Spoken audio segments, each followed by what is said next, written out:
By Cayman Insurance Center, specializing in property, life, and other lines of insurance products and services. And Kirk Market, experience a world of choice. And 100% Math. Invest in your child's academic success. Visit 100%math.com or call 547-9817.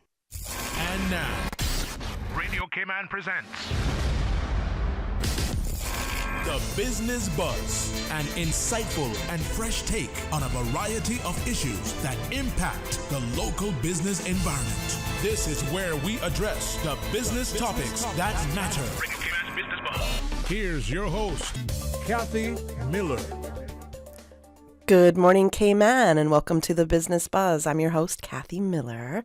I am excited to be back with you in the studio this morning after I've been battling a cold for the past 4 or 5 days. So it was RIP to my voice for a few days there, but we have it back, Susan. I wasn't going to let you down. I wasn't going to let our guests down either.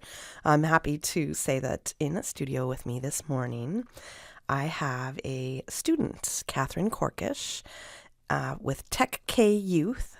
She is putting on a Cayman Tech Youth Conference and Hackathon.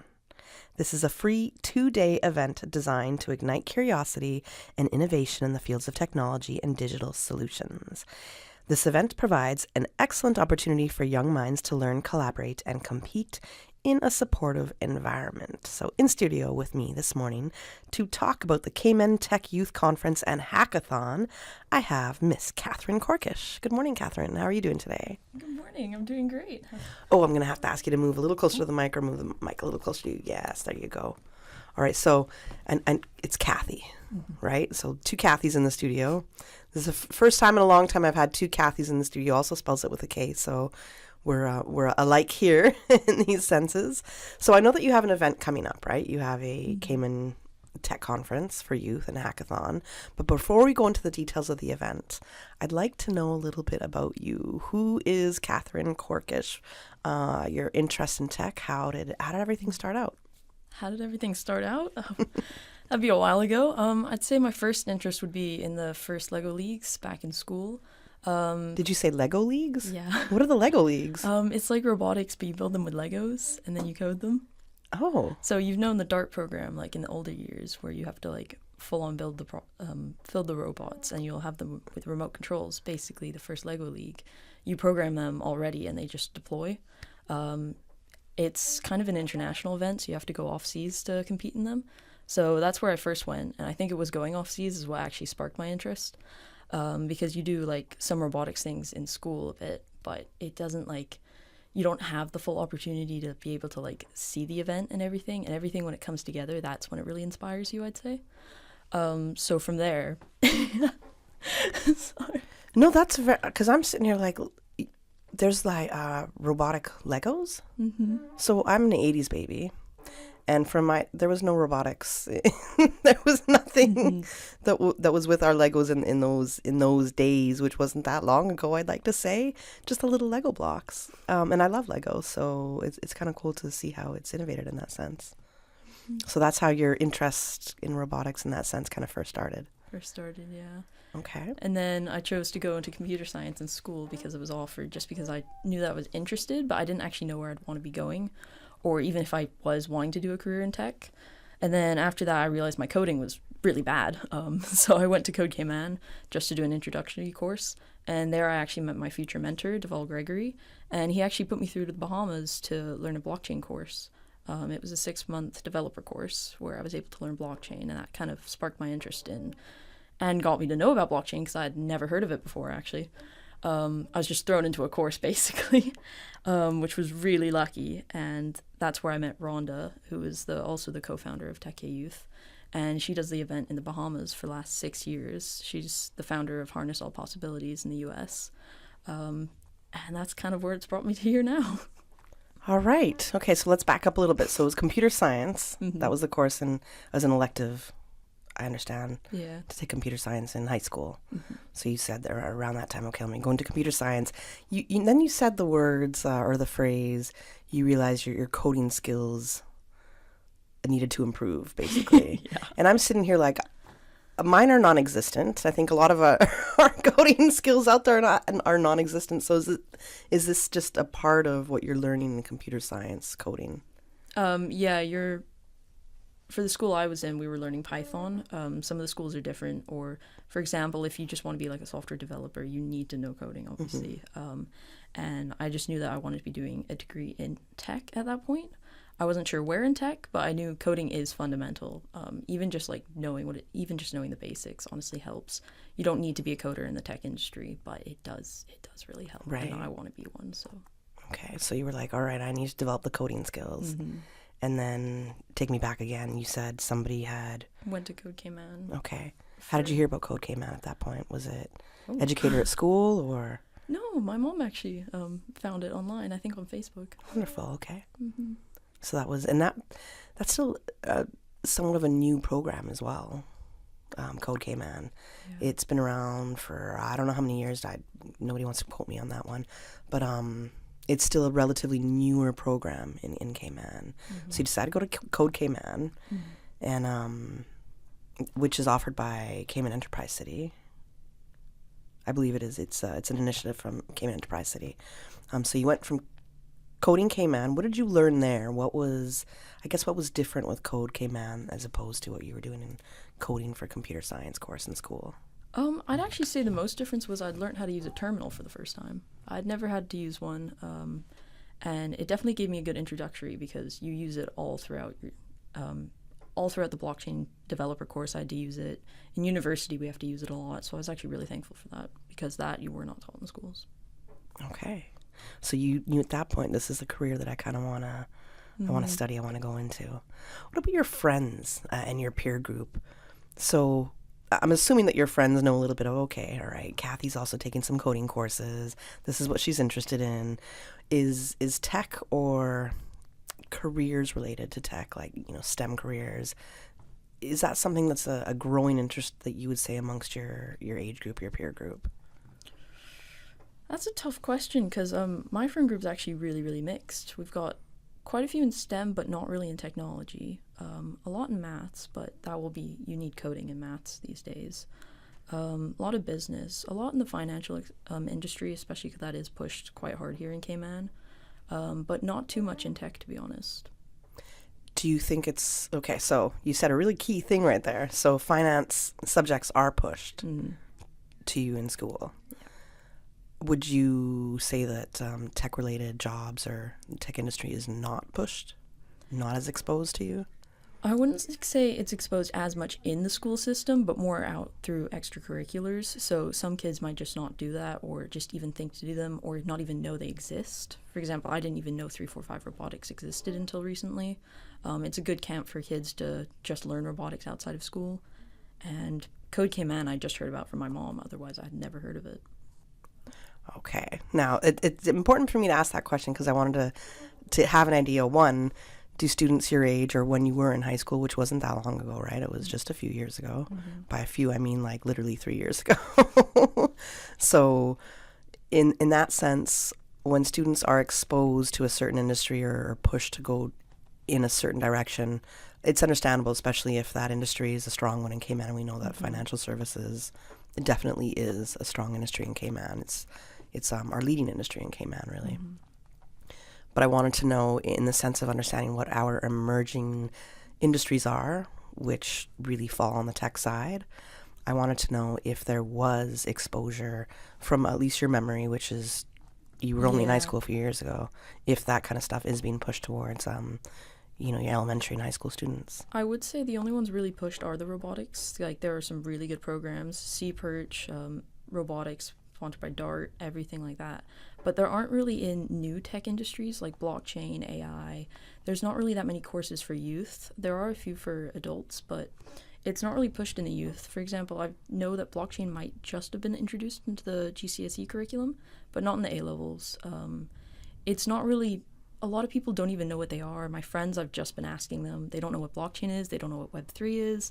And I feel like that's a lot of youth that they just don't know what they are. So they don't know to explore them. They don't know to just try them just because they don't have access to that. How would you suggest giving the youth a better opportunity and understanding of these careers and of these industries that we're talking about?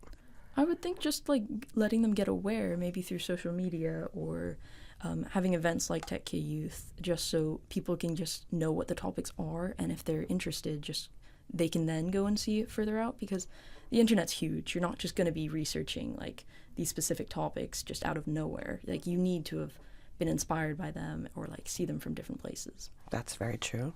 Now, after Code Cayman, you went to a program in the Bahamas, and that was, I think you said a guy named Greg introduced you to a lady named, is it Rhonda? Yeah, All Rhonda right. Eldridge. All right. Tell us about this. What program is she offering in the Bahamas that you were like, okay, I've got to go and attend this? Well, it wasn't really a program in the Bahamas. They sponsored me to learn a blockchain course sponsored by Consensus. So it's an online program, like for 6 months, where basically you learn all blockchain terms, and it was an overload of information, I'm not gonna lie, while doing this like in school. And then after that, basically you have to do a final project. I did an NFT market, but you're learning all these terms: smart contracts, NFTs. That's okay.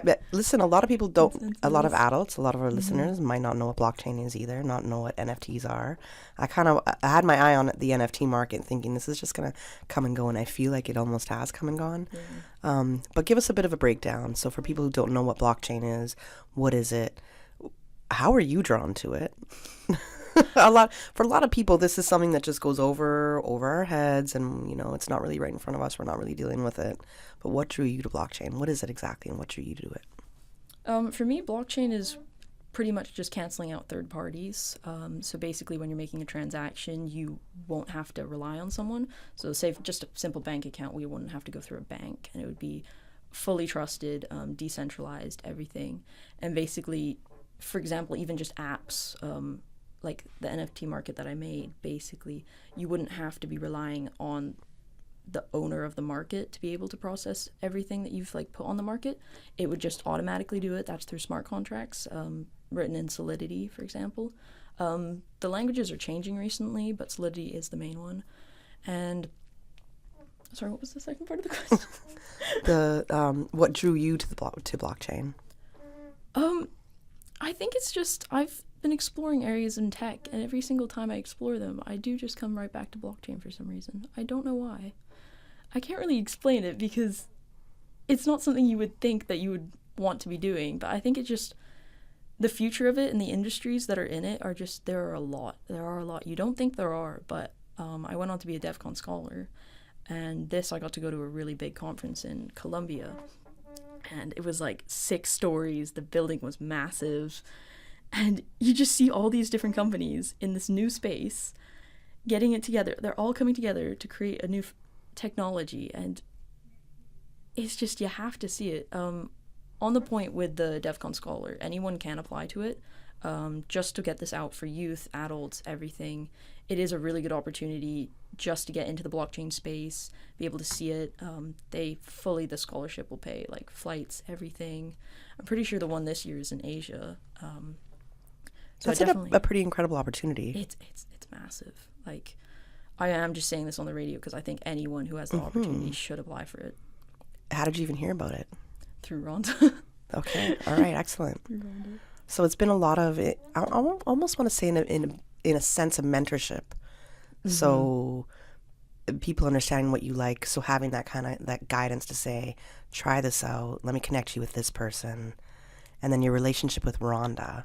So she started a tech conference for the youth, I assume, and a hackathon in the Bahamas. The business blockchain school. The business blockchain school. Okay. So you did some training with Rhonda in the Bahamas. And then, but you're in university at the same time? How did this timeline work? Oh, okay. I would say this is more later years of high school. For some people, A-levels. That would be the age range. I was doing the blockchain developer course at the same time, but I did help in the Bahamas 3 years in a row for their conferences, two virtually, and one time I was actually able to go to the Bahamas. There we would just be teaching kids Solidity or doing interviews, or you'd be interviewing someone. You'd be like researching their topic before you interviewed them. That would be mainly the event. Okay. All right, so we're going to go into the details of the event in Cayman. We're going to hear more about that. We have to go to a commercial break right now, but when we come back, we're going to hear more about Kathy, her journey into tech, and about her conference, the Cayman Tech Youth Conference and Hackathon. It's a free 2-day event. It begins tomorrow, right, the 17th? July 17th and 18th. It's at CEC, Cayman Enterprise City's Signal House, which is across from the Agape Family Worship Center near Triple C School. And this is for all youth interested in technology, innovation, and digital solutions. And if you want to be a part of a hackathon, I think it's a really, really, really pretty cool event to check out. So we're going to hear more about that event after our commercial break. The Cayman Islands boasts of a long, colorful, and rich history. In tribute to our roots, Radio Cayman, the voice of the Cayman Islands, is pleased to bring you the Historical Vignette Series, brought to you by Rotary Central. For more than 110 years, Rotary members have used their passion, energy, and intelligence to take action on sustainable projects. The Cayman Islands, He hath founded it upon the seas.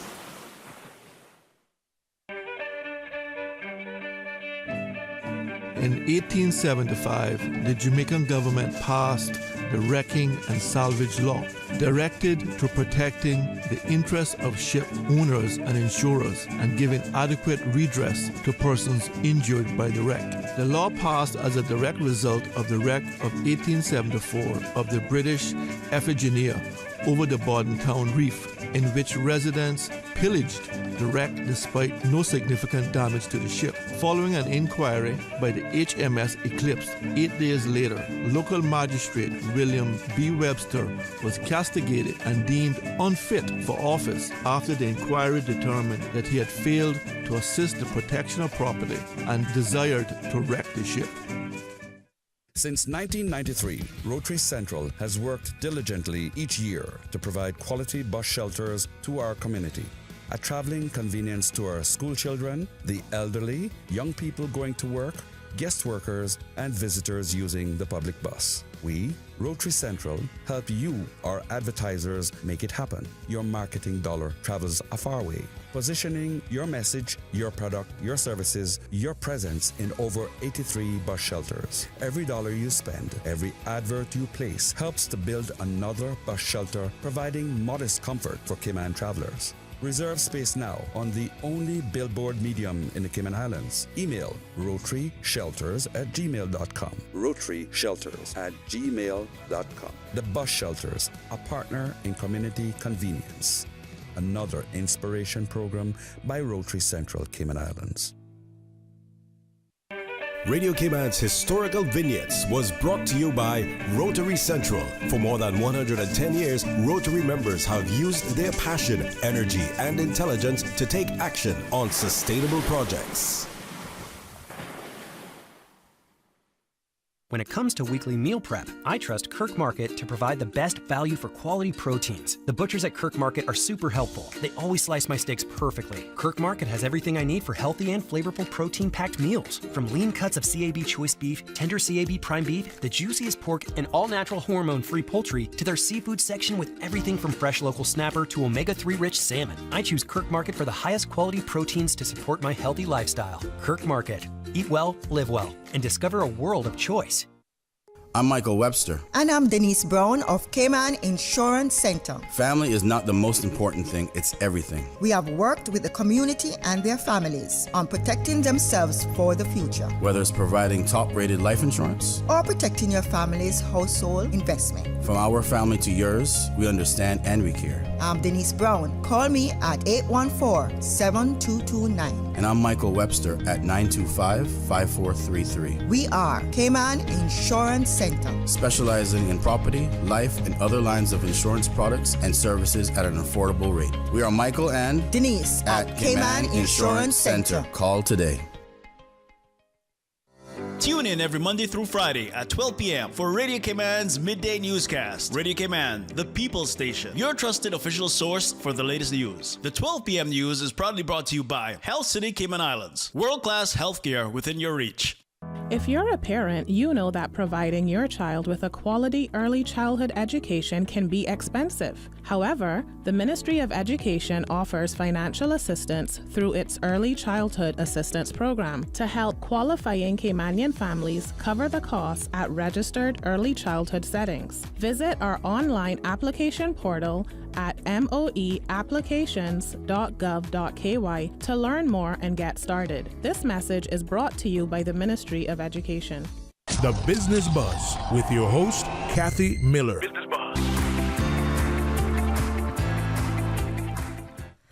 Good morning. Welcome back to the Business Buzz. I'm your host, Kathy Miller, and I'm in studio with another Kathy Korkish. She's with Tech K Youth, and we are discussing the Cayman Tech Youth Conference and Hackathon, which is a free 2-day event which takes place tomorrow and Thursday. And Kathy's going to start telling us more details on that event because we first started about the background with Kathy, how she got involved in tech, what her kind of favorite aspects of tech are, which are blockchain, which this is really amazing to me because she's just in her, first year?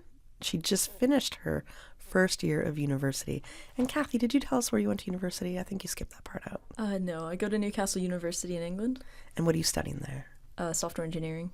All right. Okay. Big future ahead for you. I'm excited for you. All right. So you left us off with meeting a lady, I think it was Rhonda in the Bahamas, and she has a tech event there that you were talking about a little bit and that you'd gone there to help out with that tech event. So how did the idea get born for the Cayman Islands?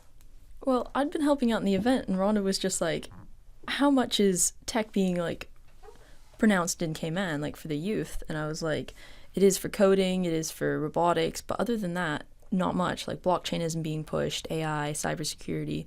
You can't really find that in the schools or outside of the schools, just for youth. A lot of people just think 18 and plus.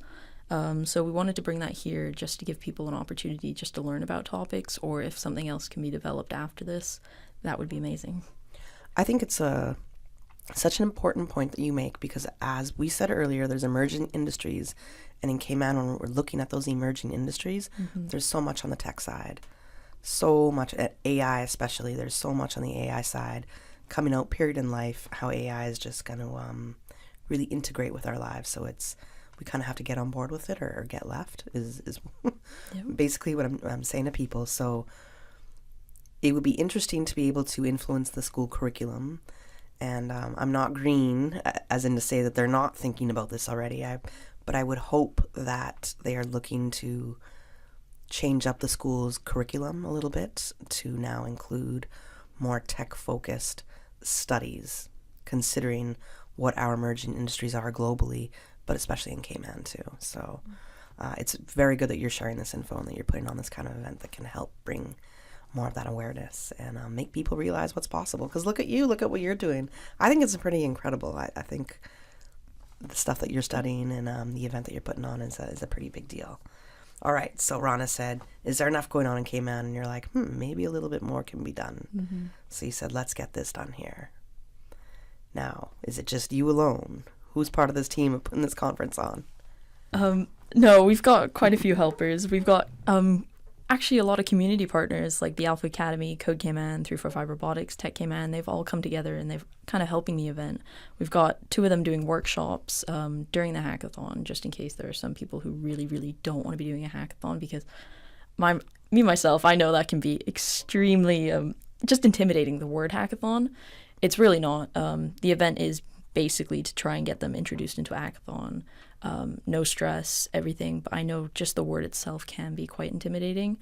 Myself, I was able to do a hackathon when I was a DEF CON scholar, but it was the world's biggest Ethereum conference. I'd never done a hackathon in my life, and I did chicken out. So I definitely want more youth in Cayman just to be introduced into it, just so if they get the opportunity, they won't chicken out. Or even just hackathons, getting projects under your belt, amazing on your resume, just for personal growth. If you're wanting to get a job, just having projects, which school systems don't really give you. So we're definitely just trying to ease people into it. So break down what a hackathon is, because when I think about it, I'm thinking it's a bunch of really super intelligent and savvy computer people who really know how to work a computer systems, IT people. and that they're going to go break into a system or a program and tear it apart. And this is what I think a hackathon is. That's what comes to mind for me. Yeah. I realize that I'm very green in thinking that, so I know that that's not what it is about. So please break down to us what a hackathon is. No, that's what I thought too. No, a hackathon can be completely different things. You can even do it that you don't even have to make a project. So we're doing kind of a pitchathon, kind of a hackathon. So you don't even need to code in this one. There's a few hackathons you do need to code, some you don't. But even if you don't know how to code, there's so many like different roles in a team that even just business hackathons, pitchathons, everything. So this one's going to be a pitchathon. But if you can code and create a project, brilliant. Like, we will have mentors that will completely help you. Everything like that, trying to make it a stress-free environment. So hackathons can be like a lot of different things.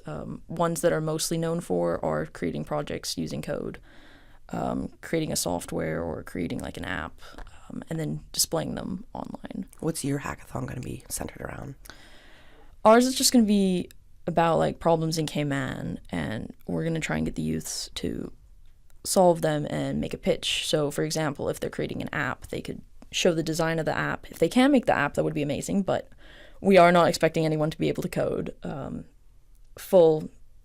Not going to be doing that because that is completely stressful sometimes.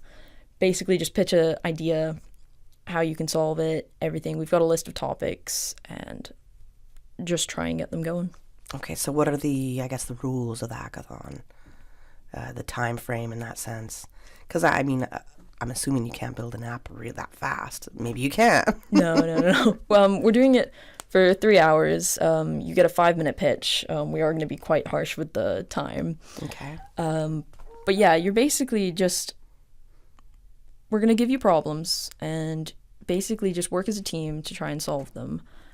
Be as creative as you can, because mainly, even in the industry or other hackathons or anything, the main thing is just to be innovative. So we're just going to try and get them in the team environment, being innovative, and just getting the layout of a hackathon. Okay. What are the benefits of even having a hackathon? Benefits? Yeah. Depends. Are you speaking from a business term or just an event? Because for businesses, for example, they can get innovative ideas, they can get the brand out, everything. For students themselves, they can get projects under their belts, they can get mentors to help them, which you do not have. Like, if you're coding in your room or like creating a project, you will not have the resources that a hackathon can provide you. For example, new software, training materials, workshops, getting just a project under your belt, teamwork on your resume. Most companies do actually just find teamwork is a main thing, because there is obviously so many coders. Like, there are a lot. But being able to communicate in a team is what is actually really important. Well, absolutely. Teamwork makes the dream work, they like to say, right? We've been hearing that term for decades now. So I would agree with you on that. So it's a really good idea to join if you're trying to, do some problem solving, get some more skills under your belt, especially if you're a student. You're not going to get that kind of same experience in your room or maybe a project at school, but you will in a hackathon. And that limited time, so you really have to learn how to work and communicate with people to solve whatever that problem is that you're putting on the table. Okay, I like it. Now, I know that there's some workshops and educational sessions also involved. Can you give us a little bit of information on the kinds of workshops that can be expected and the kinds of educational sessions that people can look forward to? Yeah, we've got 345 Robotics doing a little bit of the robotics camp, and we've got Code Cayman doing a little bit of coding for anyone who has never coded in their life, just to ease them into it and just be a beginner course for them. All right. What is the cost to go to this 2-day event? Completely free. That's pretty amazing. Mm-hmm. How are you getting the word out to students and stuff? Because this is mostly for students or younger people. It's a youth conference, right? Well, we've got our community partners. We've been put in the paper. We're on Radio Cayman, I guess. Mm-hmm. And then we do have an Instagram page, Tech K Youth, which does have most of the information on it. Okay. Now, if there's any last words you want to say in getting people to come out to the event, getting people who might be interested in needing to register, what are those kind of details that we can leave them with? We've got maybe a minute left. I'd say all the details basically are on the Instagram page, Tech K Youth. But I would like to do a final shout out just to the platinum sponsors, PwC, Marfire, Baki, and Enterprise Cayman. Thank you so much for making this event happen, and this is also the reason why it is a free event. Oh, awesome. Okay, great. So it's tomorrow and Thursday. It is the Cayman Tech Youth Conference and Hackathon. We got Kathy Korkish, who's really behind this, Tech K Youth, who's putting on this event. Just finished her first year at Newcastle University. All right, I got it right. Studying computer science and a big interest in blockchain. I'm very interested to see how this event will go. You got to let us know. And best of luck to you. I hope it's an amazing event as well.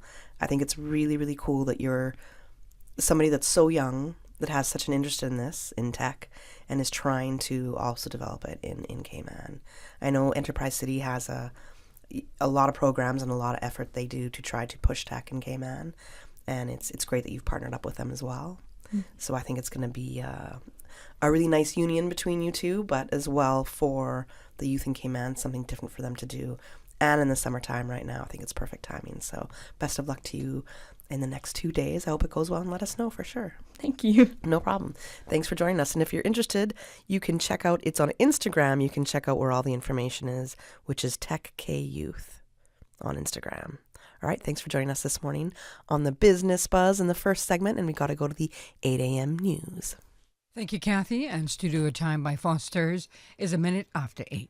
When you're on the go, the experienced team at Foster's Pharmacy are here to help. Drop off your prescription while you shop or WhatsApp us and we'll prepare it, ready for your arrival. Whether you need prescription or over-the-counter medications, blood glucose testing, or advice on vitamins and supplements, we're here early in the morning to late at night. Both of our locations at our Camana Bay and airport stores are open 7 a.m. to 9 p.m., Monday to Saturday. For more info, visit fosters.ky/pharmacy. Foster's Pharmacy. Better health because we care. The voice of the Cayman Islands. 89.9 FM in Grand Cayman and 93.9 FM in Cayman Brac and Little Cayman. Silver wings shining in the sunlight. Radio Cayman. The 8 a.m. news is brought to you by ValueMed Pharmacy. Save time and order your prescription refills online at value-medpharmacy.com. VALU-medpharmacy.com. For today's biggest news. Radio Cayman, the voice of the Cayman Islands.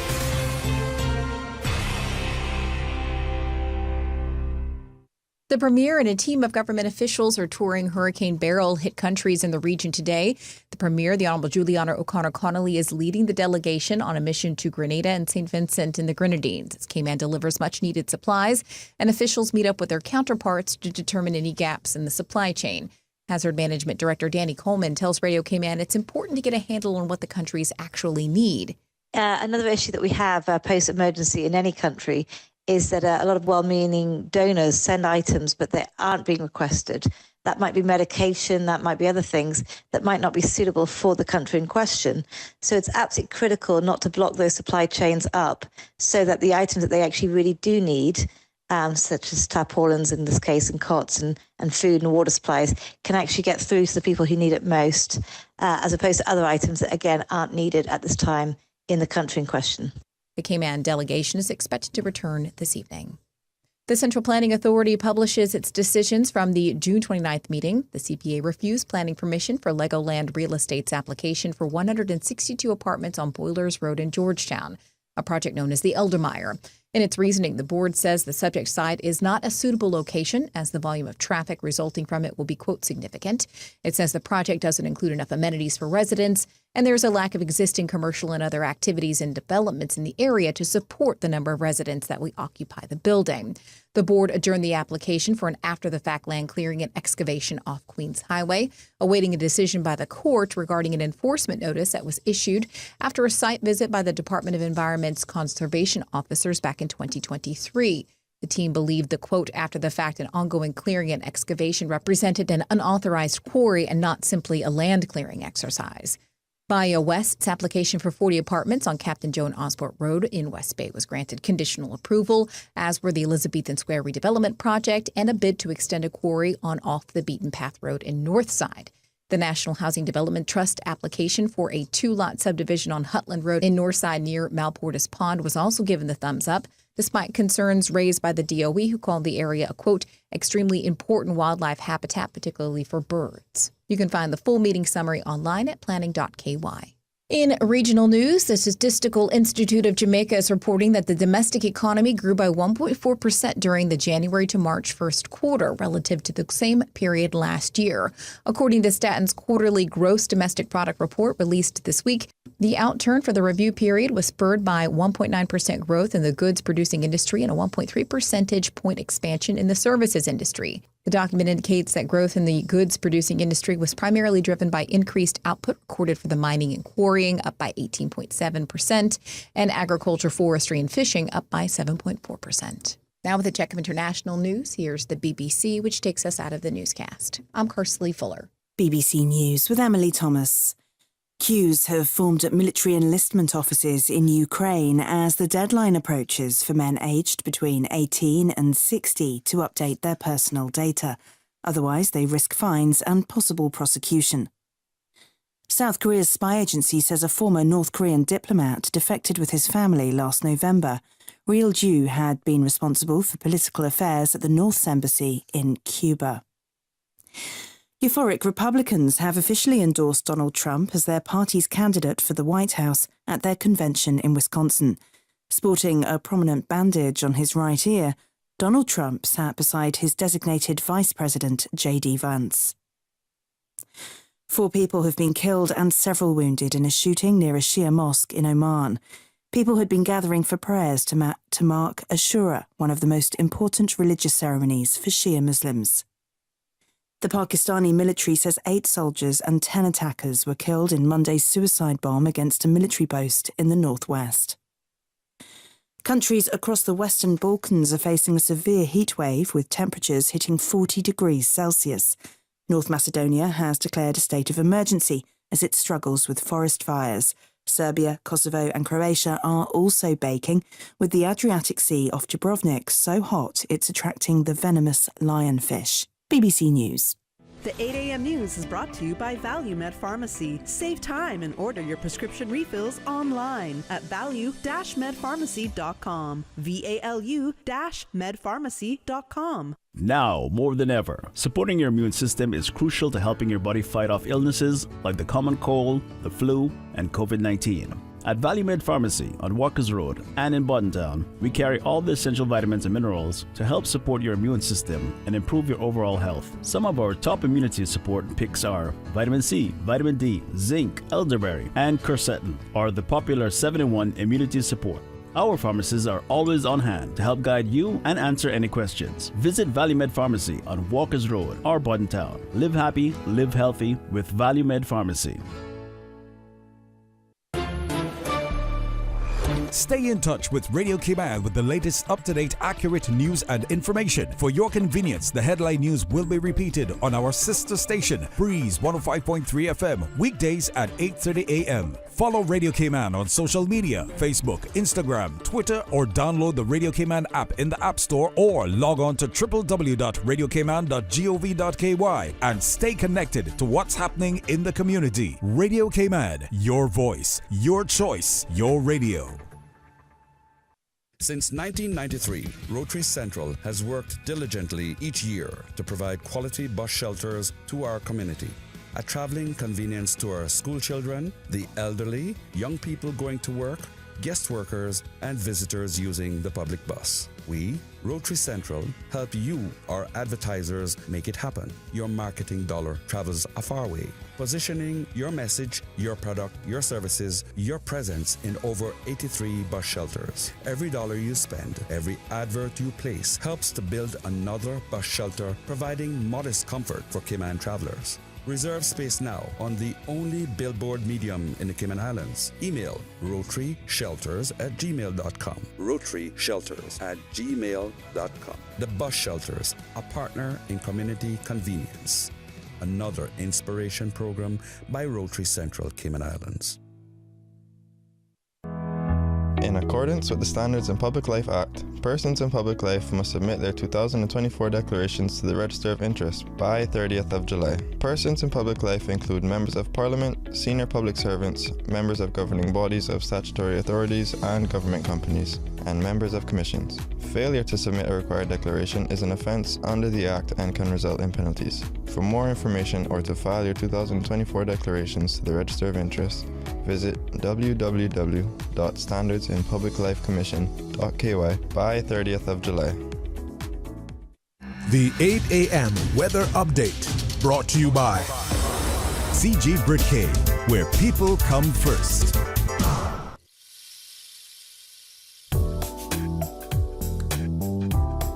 Top of the morning to you. Let's take a look at the latest weather report.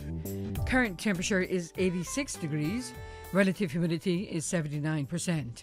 The barometric pressure is 29.96 inches and falling. The wind is northeast at 9 knots. Overnight low temperature was 83 degrees. Synopsis indicate light easterly winds and seas expected over the Cayman area for the next 24 hours in association with a weak pressure gradient over the northwest Caribbean. A surface trough is expected to move over the Cayman area from this afternoon, bringing in an increased chance of cloudiness and showers. Radar images show isolated showers in and around the Cayman area, moving towards the west. Now the forecast for the Cayman Islands for today, calling for partly cloudy skies with a 40% chance of afternoon showers. Temperatures today will be in the upper 80s with a heat index of around 103 degrees Fahrenheit. Your winds will be east to northeast at 5 to 10 knots, and seas will be slight with wave heights of 1 to 3 feet. Pretty much the same for tonight, partly cloudy skies with a 30% chance of showers, and temperatures falling to the upper 70s tonight. Your winds will be east to southeast at 5 to 10 knots, and seas will be slight with wave heights of 1 to 3 feet as well. You can expect a low tide this afternoon at 8 minutes after 12. High tide again this evening at 7:32. The sun will set this evening at 5 minutes after 7 and will rise tomorrow morning at 5:57. And the outlook is calling for a decrease in showers expected from tomorrow morning as the surface trough moves west of the Cayman area. That's the very latest on your weather report.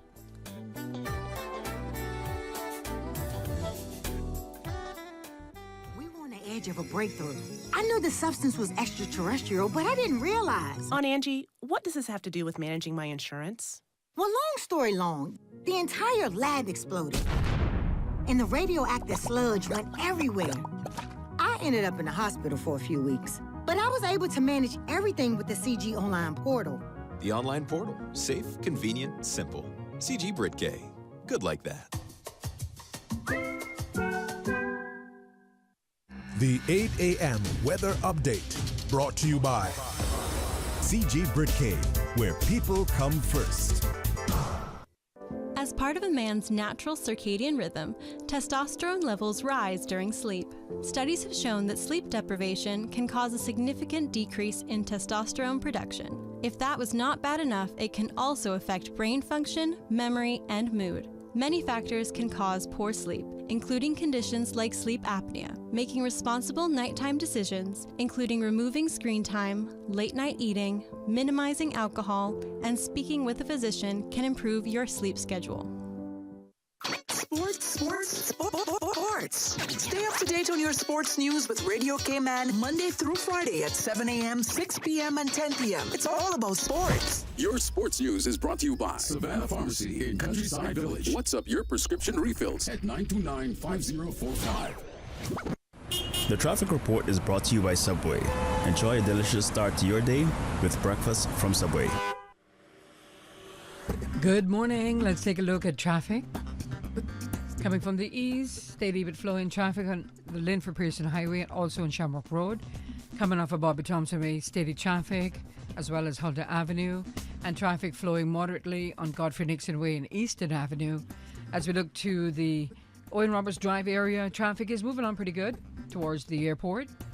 Industrial Park area, traffic is moderate in both directions, as well as on North Sound Road. Coming from the West Bay four-way stop, flowing at a good pace.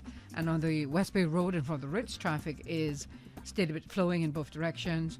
Edward Street, moderate flow of traffic, and slow-moving traffic on Cool Road heading to Georgetown. And eastbound traffic on Cool Road is moving on light to moderate. And that's what's happening on your roads. Join us again at about 10 minutes past 12. We'll give you another look at traffic. Remember, click it or ticket.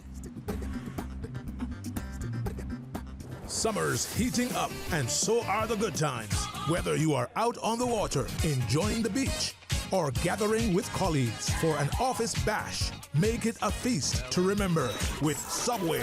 From assorted sandwich platters to mouth-watering cookies, our catering menu has something for everyone. Perfect for groups of 5 or more. For food that's fresh, fast, and perfect for any occasion, choose Subway Catering. Visit subway.ky for catering options. Subway. Eat fresh. The traffic report is brought to you by Subway. Enjoy a delicious start to your day with breakfast from Subway. The Business Buzz with your host, Kathy Miller.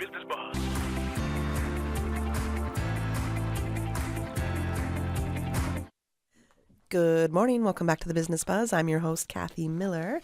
And on this segment of the Business Buzz, I'm happy to have in studio with me Rhonda Cornwall, life and grief coach, certified from grief to gratitude coach, and grief recovery method specialist. Good morning, Rhonda. How are you doing today? Good morning, Kathy. Thank you for having me. I got to get you to speak into the mic. Oh. Yes, we forgot all about the mic here. We were having our own conversation. Yes, we were busy chatting. But good morning, and good morning, everyone. All right. Good to have you back. Well, good to have you for the first time for me on the Business Buzz.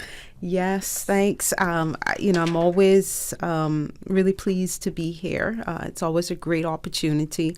Always a pleasure to be here and be able to talk about, my favorite topic. And, everyone knows that's grief, right? Not necessarily my favorite topic, but yes, grief is a heavy topic, right? Yes, and so and for most people it isn't. And my important one. Goal is always to start to break down those barriers for that conversation, because it doesn't have to be the scary topic that no one wants to talk about. Correct, and it doesn't have to be full of sadness or. Mm-hmm. I understand if it brings up those kind of feelings and whatnot. We all have them. Yeah. So that's the other thing. If you want to express something, if you have questions for Rhonda in this segment of our conversation, definitely you can give us a call at 1-800-534-8255, 949-6990-949-8037, or you can WhatsApp us on 925-3261. And I apologize if I sound stuffy, because I am a little bit. So in realizing that, I am trying to speak a little bit more clear. So I might have to slow down a little bit more so people can understand what I'm saying, because I am battling this little cold that's tried to take my voice away for the weekend, if you could believe that. All right, Rhonda, so we are talking about grief. Yes. And there's so many different the facets around grief that we can cover, really. But let's give listeners an idea. Let's start them off with the services that you offer with Hope's Dwelling. Mm-hmm. Absolutely. So Hope's Dwelling is a life and grief coaching business that I started really after my own loss. After I lost my father, I recognized how life-changing grief can be, and I couldn't see someone grieve and not want to help and not want to support. And so I became a certified grief coach. And so Hope's Dwelling offers one-on-one grief coaching, life coaching, also group coaching as well, employee, support, for companies who are wanting to support their employees with grief support. Also, I do a lot of educational presentations as well. Again, bringing awareness of, what grief is and how we can support ourselves, how we can, support employees and families as well. That's another aspect of, I think, grief support in education that I do, is to work with families and help, everyone understand how they can support each other So really that's, and the other arm of my business as well is wellness events. So I also do, wellness events that are like retreats or relax and rejuvenation events, where it's just aimed at teaching people and giving people opportunity to de-stress. Okay. I like that. I feel like Cayman gives us a lot of opportunities to de-stress, for sure, which is one of the beautiful benefits, I would say, of the Cayman Islands in that sense. Yeah. It can be a really stressful place, but we have also a lot of outlets here and being able to relax and, and just kind of get that stress off our back. Yes. You have a retreat coming up, I think, in November? I do. So our ladies self-care retreat is coming up, as you said, over the long weekend in November. And it really is the retreat that is geared to give women the opportunity to relax, renew, and rejuvenate. The activities are all planned around those 3 promises for the retreat. And so the goal is to come and forget about the cares of the world for a weekend. The world will keep spinning. It will. If you do retreat, if you really take a step back and care for yourself. And that's what the retreat is geared to do, is to really give women an opportunity to not just reflect, but also stop and look at, what do I want for myself? How am I caring for myself? Because these are all topics that we talk about at the retreat as well. Because half of the battle is our mindset and how we approach caring for ourselves. Why do you think it is so difficult for some people, for some women, because it's a women's retreat, to step back and actually retreat, to relax? And I ask because I've had to unfollow some people off social media because they, one, don't believe in vacations, don't need more than 4 hours of sleep, and then, think 4 hours, I'm good, it's great, go, 20 Red Bulls later.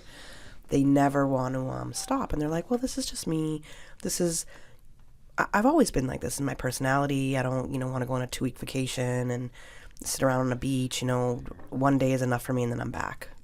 And I'm like, okay, I can't have that kind of toxicity in my life. That idea, don't surround me with that idea. So I realize that it's a hard thing for a lot of people to do. They think you got to be go all the time. Why do you think that's such a difficult thing for people to let go and just retreat? Yeah, well, I think there's multiple factors, right? I think just the cares of the world, right, our responsibilities, especially for women, because I work with both men and women, but a lot of my clients are women. And so what I've seen, and that's why I actually created the events that focused on wellness and self-care, is that a lot of women are carrying heavy loads, and there's a lot of responsibilities that women carry. And we often put ourselves to the back burner to care for those responsibilities, to ensure that our families, those who depend on us, don't go wanting, right? And that often means that our own needs go wanting, right? We don't take care of our own needs because we're taking care of everybody else's needs. And so when it comes down to the idea of, okay, let me take this, 4 days, 3 days out of my schedule, a lot of times it's like, okay, well, what's going to happen to the family if I do this? And we fight with those ideas, not recognizing that, people adapt, our families adapt. They will figure it out for 3 days. Work will figure it out. Everything will happen. And the good news about the retreat is that you don't actually have to take time off from work to attend, because it starts the Friday, evening, and then Monday's a holiday. Right. It finishes on the Monday. So again, there's no conflict, hopefully, with work, unless, you work on holidays and, all of that. But I think we struggle with feeling like sometimes, our worlds can't continue if we're not in control of them, if we're not there. And sometimes being able to to just tackle that mindset in itself, to recognize that, no, it's okay. People will survive and things will continue to move on if we take some time off for ourselves. And then the other thing about that as well is that when we do recognize that we take time away, we're actually helping our families as well. Because oftentimes when we're so busy and overwhelmed, we're not maybe the nicest people to be around either, right? Mm-hmm. So if we take time to de-stress, then we can come back rejuvenated and ready to be the person that they need us to be. Right. We won't necessarily be at the short end of our stick. Mm-hmm. Yeah. Have a lot more grace and patience to give. Absolutely. And then it also gives your family or others who might be constantly depending on you, it gives them a chance to figure out what they have to do. Exactly. It's all about giving individuals opportunities to grow and learn. And not be so dependent on us, and start to learn to be independent. But I think there's the thought sometimes too that self-care is selfish as well. And I think we need to really tackle those beliefs, because it isn't, when you look at it from the perspective of I'm doing something that's going to help me be a better person. And that can only help those around me. I've never been one who's taken after that term self-care as selfish, because I've always believed that in order to be able to take care of somebody else, something else, you have to take care of yourself first and foremost, whatever that might be, because you can't pour from an empty cup. Mm-hmm. In that sense, you have to have, I can't give you 100% if I only have 80 or 20 in me. Yeah. So there's those aspects. If I'm 100, if I'm on it, then I can give you what I have. Yeah. Right. But I don't think it's a selfish thing at all. I think it's such an important thing in being able to provide service to others. Yeah, absolutely. And sometimes it's not as easy to stand in that kind of belief and mindset, because there are individuals sometimes that don't give us that kind of permission, that their demands, even when we take steps back, the demands still keep coming. And so the message is delivered that, you need to meet my needs, even when you're trying to take time for yourself.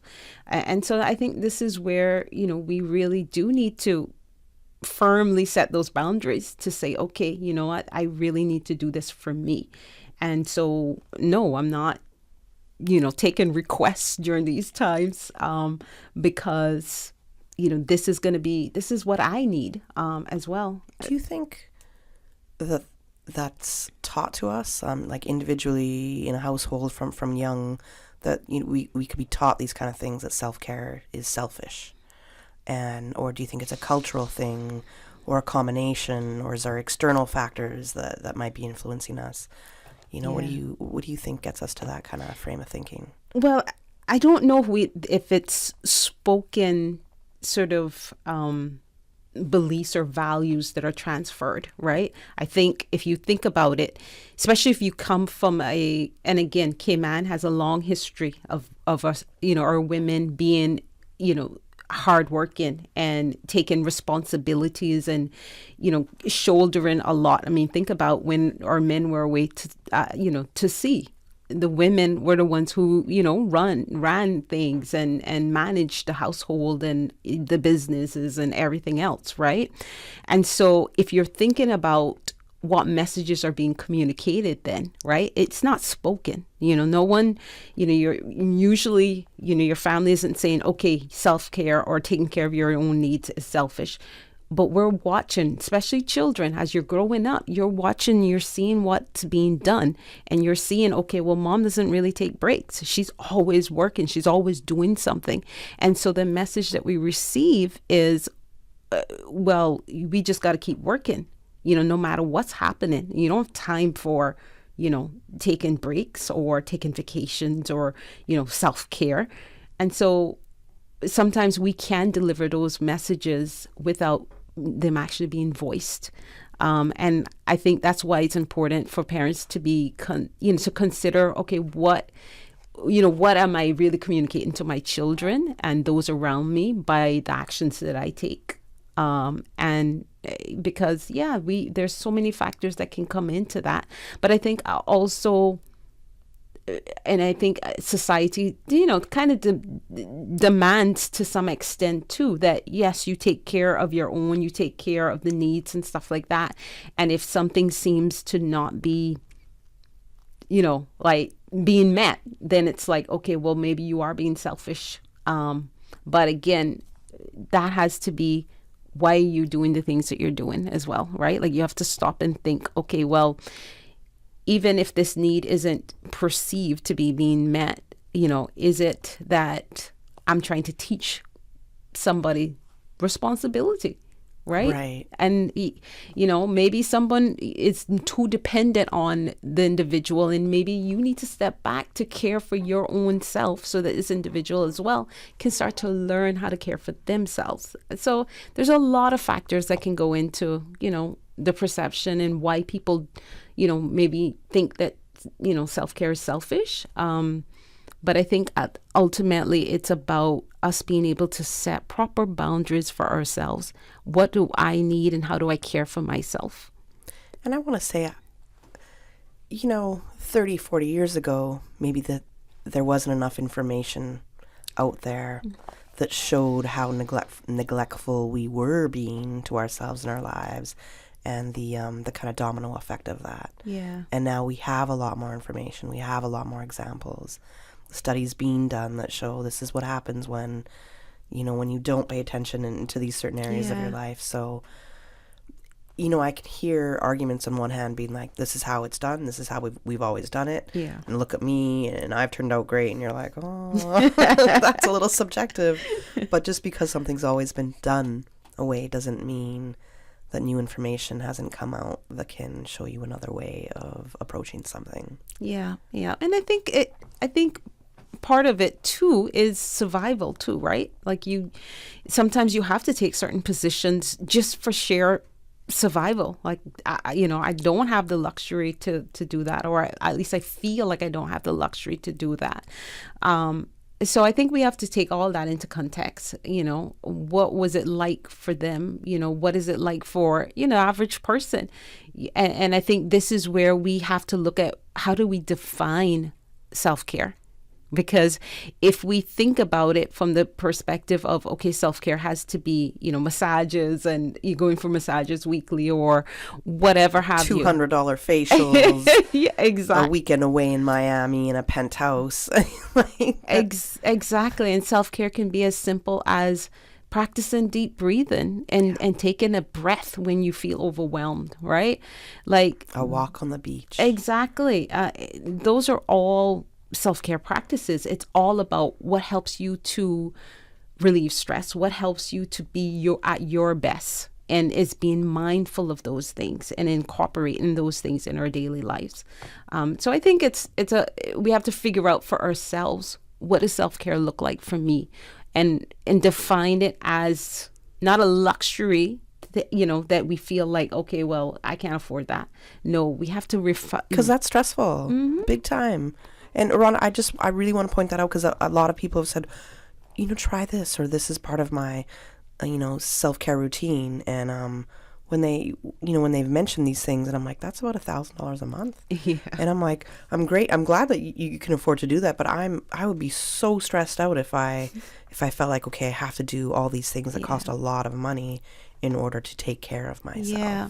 And that's one of the things that we actually talk about at the retreat is, what does self-care look like for you? Because again, we don't need to copy someone else, routine or how they self-care. And again, like you said, maybe they can afford to do things like that. That's great. But what does self-care look like for you? And that, again, is some of the things that we address at the retreat. I want to ask you, we're going to go commercial break, but when we come back, I want to know, what does self-care look for you, Rhonda? What does that mean for you? And I can tell you what it means for me. All right, we got to go to a commercial break right now. But when we come back, we will continue our discussion with Rhonda Cornwall of Hope's Dwelling. I'm Michael Webster. And I'm Denise Brown of Cayman Insurance Center. Family is not the most important thing, it's everything. We have worked with the community and their families on protecting themselves for the future. Whether it's providing top-rated life insurance or protecting your family's household investment. From our family to yours, we understand and we care. I'm Denise Brown. Call me at 814-7229. And I'm Michael Webster at 925-5433. We are Cayman Insurance Center. Specializing in property, life, and other lines of insurance products and services at an affordable rate. We are Michael and Denise at Cayman Insurance Center. Call today. When it comes to weekly meal prep, I trust Kirk Market to provide the best value for quality proteins. The butchers at Kirk Market are super helpful. They always slice my steaks perfectly. Kirk Market has everything I need for healthy and flavorful protein-packed meals. From lean cuts of CAB choice beef, tender CAB prime beef, the juiciest pork, and all-natural hormone-free poultry, to their seafood section with everything from fresh local snapper to omega-3 rich salmon. I choose Kirk Market for the highest quality proteins to support my healthy lifestyle. Kirk Market. Eat well, live well, and discover a world of choice. Tired of feeling exhausted, no matter how much sleep you get? It could be sleep apnea, a condition affecting millions of people that often goes undiagnosed. At Total Health, we believe in the power of preventative care. That's why we're offering at-home Level 2 sleep studies, convenient, comfortable, and conducted in the privacy of your own home. Untreated, sleep apnea can lead to serious health issues like high blood pressure, heart disease, and stroke. Our comprehensive approach means you get personalized care from start to finish. Wake up to a healthier tomorrow with Total Health. Contact us today at 333-2222 or visit totalhealth.ky to schedule your at-home Level 2 sleep study. Because a good night's sleep is just the beginning. Total Health, your partner in preventative care. Radio Cayman News. Not guilty verdicts in the rape and indecent assault trial of the Honourable Makifah Bush. Mr. Bush says his fight is not yet over. Because I intend to bring a motion asking for a commission of inquiry against the DPP. There is a real failing on the part of the DPP. Radio Cayman. Your voice, your choice for today's biggest news. The Business Buzz with your host, Kathy Miller.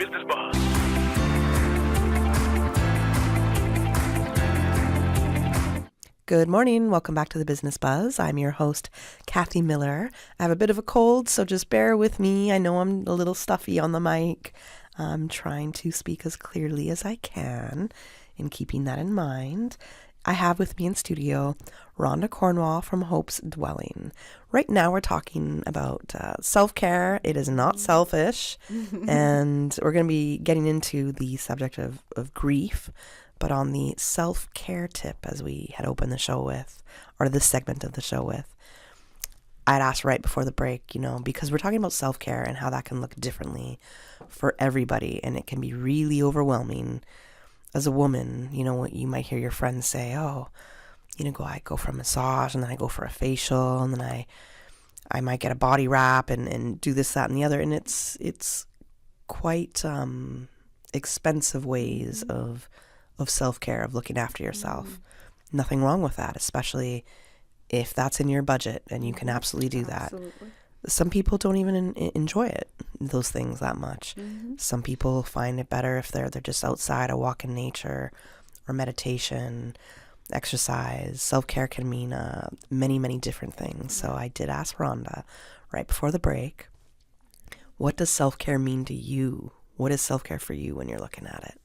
So for me, self-care is being able to listen to my body and give my body what it needs. So for instance, I mentioned we were discussing, before we went on air, how we're doing and so forth. And I mentioned that when we hit June, my body started to say, I'm tired.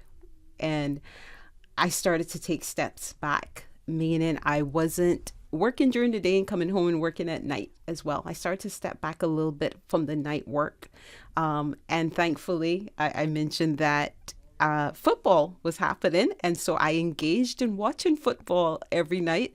And again, it's self-care for me is engaging in activities that I enjoy.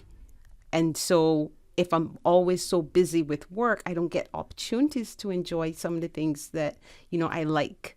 And so I give myself the ability to do that. So self-care means, for me, giving myself the ability to enjoy, what really makes me happy. And included in that is spending time with my family, quality time with my family. So again, self-care is spending time with family, doing things that I enjoy, taking some steps back from work, reading a good book, getting some sleep. Again, not elaborate things, not expensive things, but simple things that I can easily do. And then, yes, self-care does look like taking a vacation or, going to a hotel and just having, the enjoyment of that. But that's not on a, day-to-day basis. On a day-to-day basis, when I'm feeling like, okay, you know what, I really do need to care for me. Self-care is about, giving myself those things. So yeah, that's for me. It's all about the things that I enjoy. Okay, that's self-care for you. I would say for me, definitely a part of my daily self-care would include affirmations. Ah, yes. So I think it's quite easy to talk down on oneself, or just even get in a negative way of thinking of, or, oh, I'm going to be late again. That always seems to be in my head. Oh, I'm going to be late again. And so when I think that, I think a whole bunch of other things that come after that. Yes. I'm going to seem unprepared, and then I had to stop myself, and I did it this morning, and I said, no, I am capable, I am intelligent, whatever it might be. So affirmations really will stop a certain train of thought for me and take that train in a whole new direction.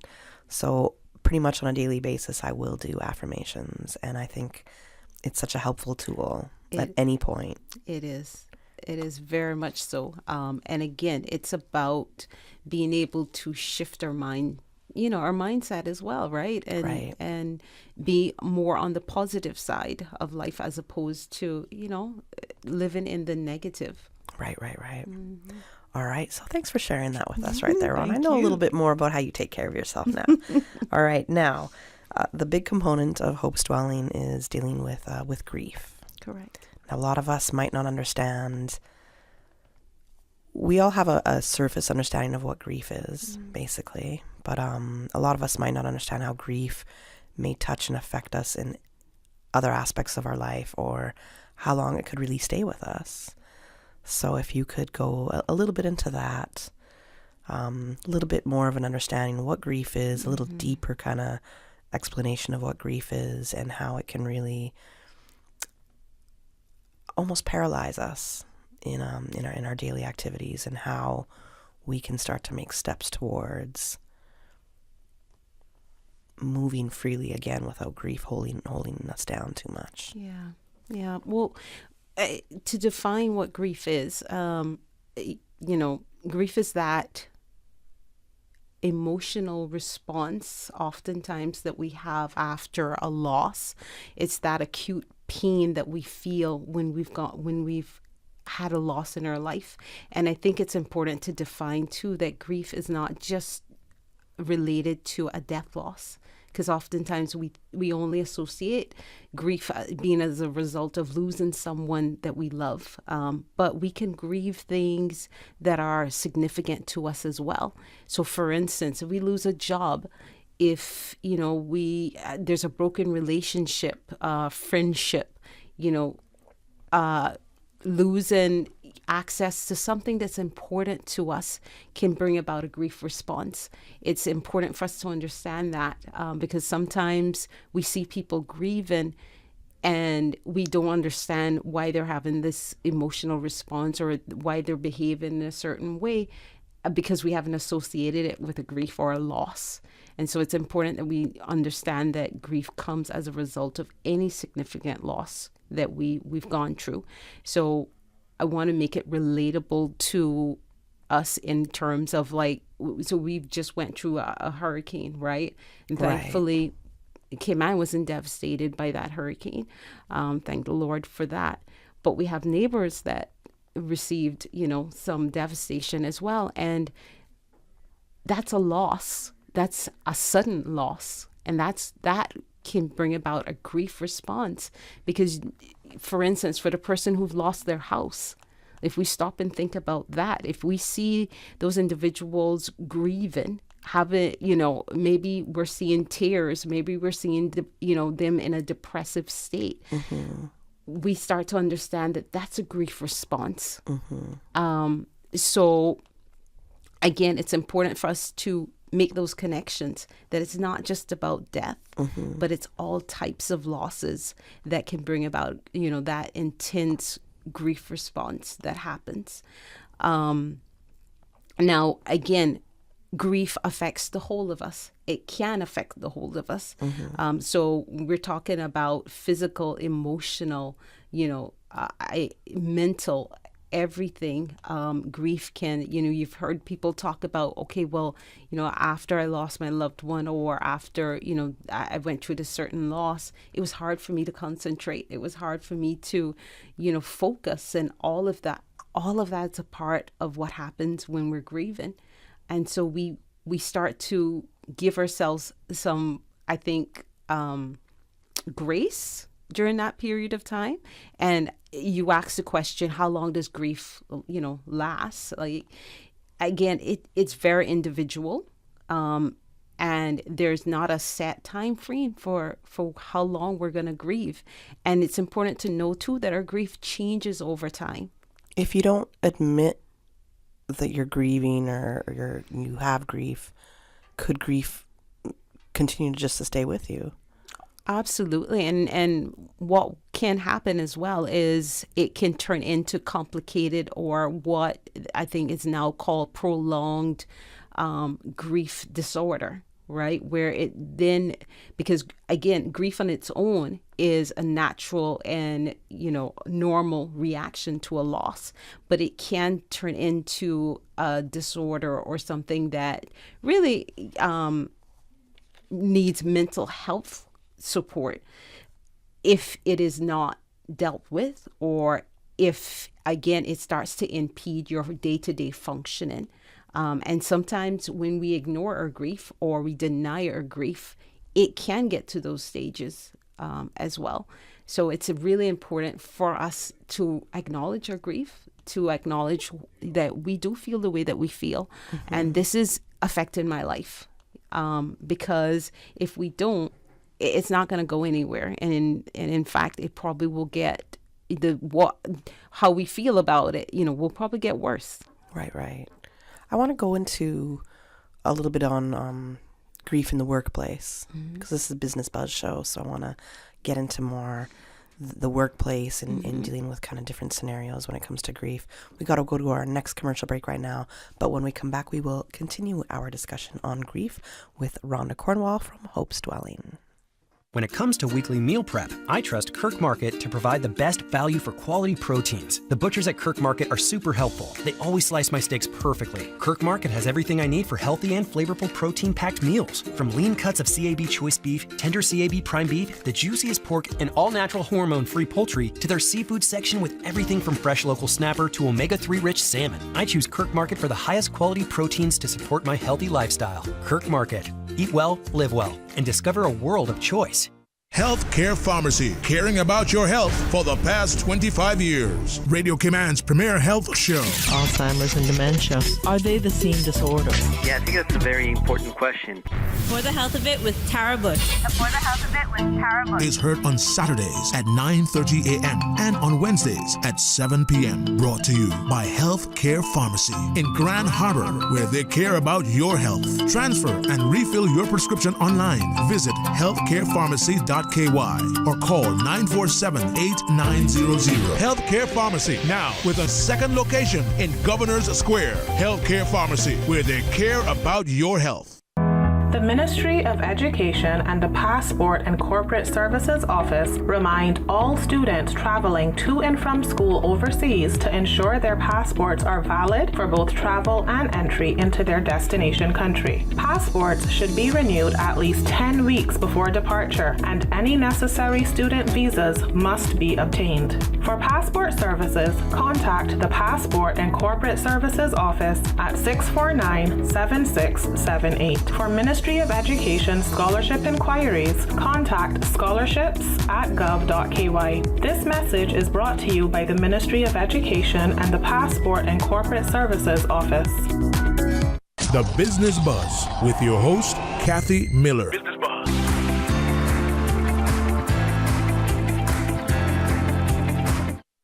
Good morning. Thanks for joining us on the Business Buzz. I'm your host, Kathy Miller.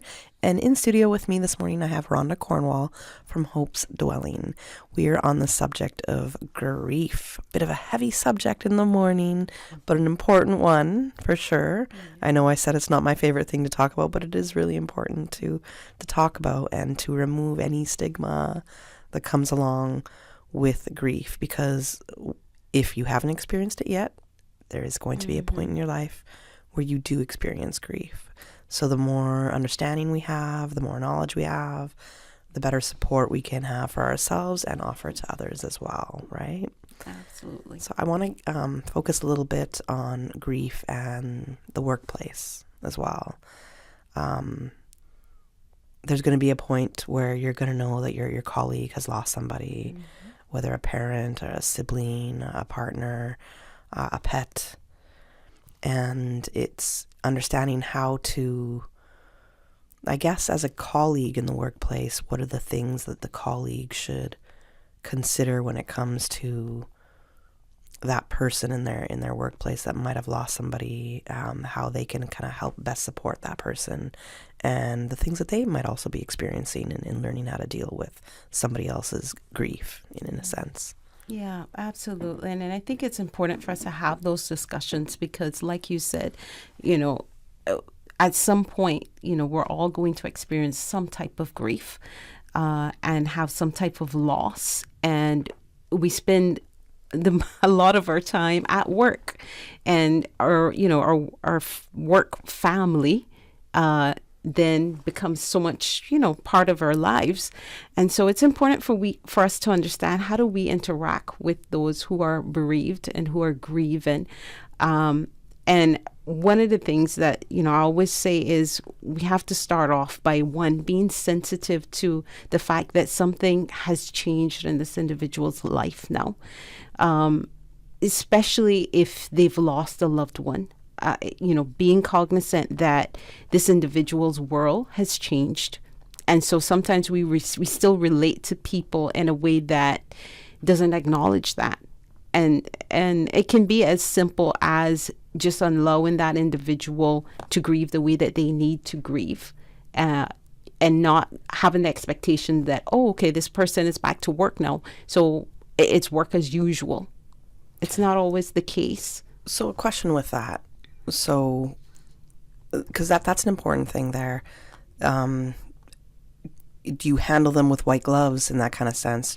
Are you walking on eggshells around that person? Are you a lot more cautious in approaching them on every aspect? Or should you be considering, hey, try to be as normal as possible so you do have that sense of normalcy? It's a very good question, because sometimes what happens is where there's this awkwardness that's created, right? Because we don't know what is acceptable and what's not going to be hurtful or painful, to the individual. And so I will often say to individuals, take time to talk with the person, observe the person, because sometimes people will give us clues to what's acceptable for them and what they need as well. So for instance, if someone comes back to work after a loss and they want to talk about their loved one and they want to have space to be able to, share stories about them, again, allow that person to do that, because that person is saying, what, I want to talk about my loved one. I want to express this, and not cut them off, because sometimes we will change the subject because it makes us uncomfortable. Really good point. And there's a sense of trust that person is putting in you by wanting to share that memory or story with you. Exactly. So sometimes we've got to put aside our own discomfort to allow individuals to be able to express themselves and to grieve the way that they need to. But always not assuming that we know what the individual wants or needs. So sometimes it's just a matter of, expressing that, I want to support you, but I'm not sure exactly, how to do that, and sometimes people know exactly what they need, and sometimes people don't. And it's being able to be in that, let's figure it out kind of, scenario, and being okay with that, being okay with, not ignoring the elephant in the room, so to speak. Right. But being able to say to the individual, I'm here for you if you need support, or that's important. Yeah. Or just, let me know. I'm not really good at this. If there's something I can help you with, if there's something I'm doing that's putting you off or triggering you, just, that open communication is really important. Yeah, absolutely. There is a lot of elephant in the room behavior that can happen. Yeah. And that's being completely, in my opinion, it's being completely insensitive to what your colleague has experienced. And I also want to be, I think, cognizant of the fact that, again, we're not taught how to deal with grief, right? And so it becomes a very uncomfortable thing for us because we don't know what to do. And most of us. So whose responsibility is that in that sense then? Well, I mean, I think it's. If we're looking at a workplace scenario right now, so we're not taught, right? Yeah. I might not know how to deal with it. How should the employer approach grief when it happens in and their employees? I think it's an excellent opportunity for the employer, HR departments, those responsible for training of employees to bring that type of awareness to the organization. Here's grief education. One of the things that I mentioned that Hope's Dwelling does is presentations on grief. And I've done that for, a number of businesses here on the island. Go into, have lunch and learns, have that discussion about here's what grief is and here's how you can support, your coworkers, or, here's how a business can support, because it's such a sensitive time. And if a business handles this occurrence the wrong way, it can really, mar the relationship with the employee. Oh, absolutely. And so I think coming from it from a perspective of, okay, how can I best support this employee, can build loyalty during that time as well, and help that employee understand that they are loved and supported by their employer. But I believe that being able to give your employees access to that education, grief awareness, is key. Very, very interesting. So you made a couple of good points there. So I want to know from the feedback of the presentations that you've been able to deliver, or like the workshops in a sense on how to deal with grief in the workplace. What have you received the feedback from anybody who's either participated or from the employers that have brought you in? Yeah. Well, first of all, there is the word awareness is such a key word, because people, for them, it's an eye-opening experience, because it's like, oh, I didn't know that. I didn't understand that. Because we talk about things of, what to say, what not to say, and just that understanding that, oh, this is what grief is. And so there's a sense of, okay, now I get it, right? Now I feel a little bit more equipped to be able to, be sensitive to those who are grieving, or to understand when I'm grieving myself and what I might need. And so there's an awareness that happens, and I think a comfort that starts to come in to, okay, this isn't as foreign and as, one of those topics that I need to shy away from. It becomes a little bit more familiar. Okay, what happens in the scenario when a person is going through grief, but their role in their in their work is being severely affected. They, let's say a period of time has passed, and grief, there's no end date for it, and we don't know how it's going to affect us and to what capacity it's going to affect us, right? Everybody's a little different, but let's say a period of time has passed, whether it's been 6 months or a year, and we're finding that the employees that has been affected is not, I guess, working up to their role. They're not filling within the capacity of their job duties.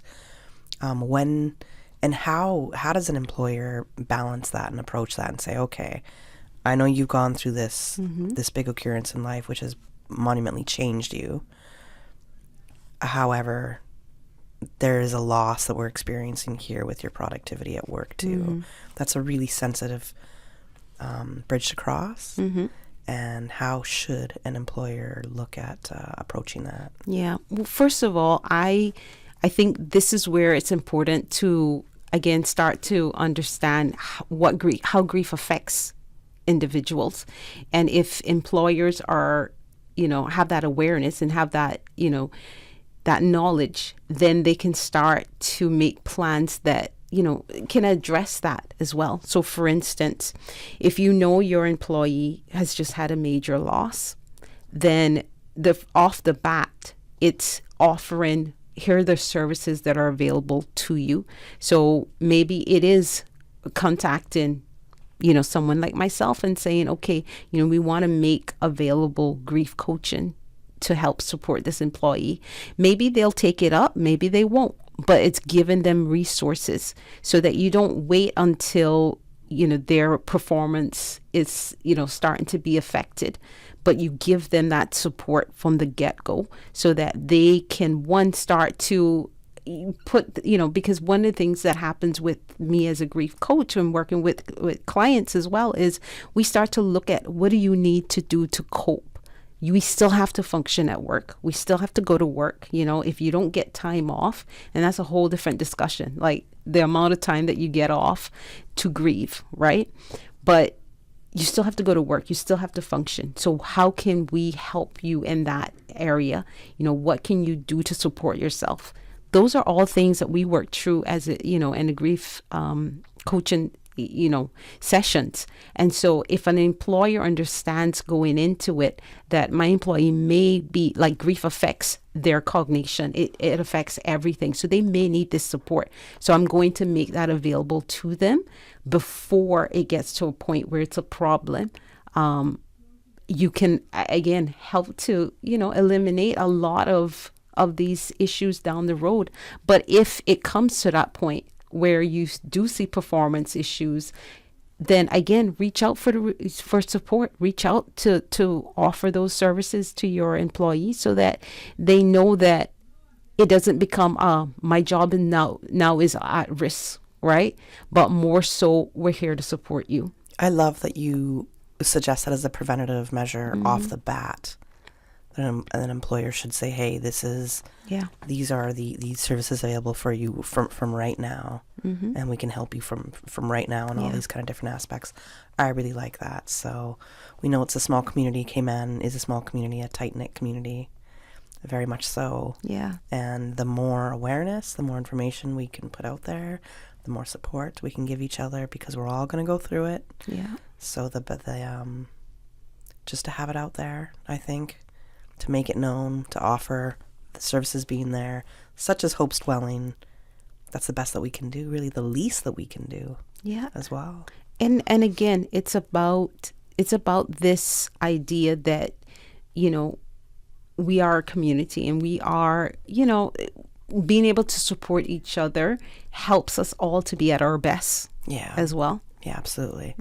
We've got to wrap up the show. So if you've got a final thought you want to share, please do so. Yes. Again, thanks for allowing me to be here. And I also want to just speak to Box of Hope just quickly as well, because when we talk about how do we support the bereaved, Box of Hope, which is a gift care box that I created, was created just for that, to give you a tangible way of showing that you support and you're caring for those who are grieving. So, you can definitely learn more about Box of Hope from hopesdwelling.com or myboxofhope.com. But just know that if you are grieving, and I'm just speaking directly to those in our community right now, just know that you don't have to grieve alone. You don't have to grieve alone. Yeah. All right. Thank you so much. If people need to get in touch with you, whether it's for their own individual grief counseling, if they're looking to do training, a lunch and learn, how do they get in touch with you, Rhonda? You can go to the website, and it has all my contact information. So it's www.hopesdwelling.com. So right. hopesdwelling.com. Hopesdwelling.com. Thank you. That's Rhonda Cornwall with Hope's Dwelling. Thank you for joining us on the Business Buzz this morning. And earlier to Kathy Korkish, who has her Cayman Youth Tech and Hackathon event, which is happening tomorrow and Thursday. She's at near capacity for that event too. Thank you to both of my guests for joining us on the Business Buzz this morning. I'll be back with you on Thursday morning, and we got to go to our slightly after 9 a.m. headline news. The Business Buzz is proudly sponsored by Cayman Insurance Center, specializing in property, life, and other lines of insurance products and services. And Kirk Market. Experience a world of choice. And 100% Math. Invest in your child's academic success. Visit 100%math.com or call 547-9817. This is the People's Radio Station.